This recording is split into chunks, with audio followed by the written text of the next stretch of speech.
स्मारकांवरनं जातीय तेढ निर्माण करायची आणि आपली पोळी भाजून घ्यायची असा उद्देश काही जणांचा असू शकतो. काय वाटतं तुम्ही? म्हणजे शिवरायांचं स्मारक उभारायचं, आता उभारणारा शिवभक्त त्याचा प्रामाणिक हेतू असेल, पण समोरच्याचा हेतू त्यामध्ये जात आडवी आणून जातीमध्ये भांडणं लावण्याचा प्रयत्न आहे. जसं चिखला प्रकरण मराठा वंजारी, भूमला जे झालं तिथं दलित आणि मराठा, आणि ह्या अंजनगावला जे झालं इथं धनगर आणि मराठा. म्हणजे आता पुढं मराठा समाजाच्या किंवा मराठा जातीच्या विरोधात वेगवेगळे एलिमेंट्स पेरणं आणि मग त्यांच्यात भांडणं लावणं आणि पुढं आपली पोळी वाजून घेणं असा काही लोकांचा अजेंडा आहे असं तुमचं मत आहे? इंग्रजांसारखी थेरी ना, म्हणजे फोडा तोडा आणि राजकारण करा हे इंग्रजांनी केलं होतं. आता हे सत्ताधारी लोक काय करायचे, अगोदर हिंदू मुस्लिम वाद लावायचे. हिंदू मुस्लिम वाद लागना झाला, आता मुस्लिमही हुशार झाले आणि हिंदूही हुशार झाले.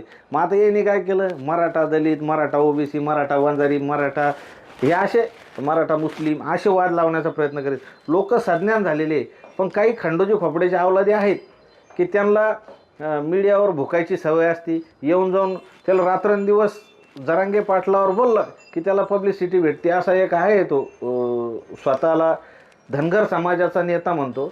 आणि जेव्हा दीपक बोराडे धनगर समाजाचेच होते, ते जेव्हा मुंबईला उपोषणाला बसले त्यावेळेला भेट दिली नाही. आणि आता इथं ह्या अंजनगावला येऊन या ठिकाणी धनगर समाजाचा याला कळवळा आला आणि सगळे जर मोजले तर पोलीस होते 1000 आणि हे होते 10-20. म्हणजे याच्या मागे लोकही उरलेले नाही. फक्त मीडिया जर बाईट घेताना तुम्ही पाहिलं तर मीडियाची 25 असते आणि याच्या मागे 2च जण असते. म्हणजे अशी परिस्थिती त्या हाकीची झालेली आहे.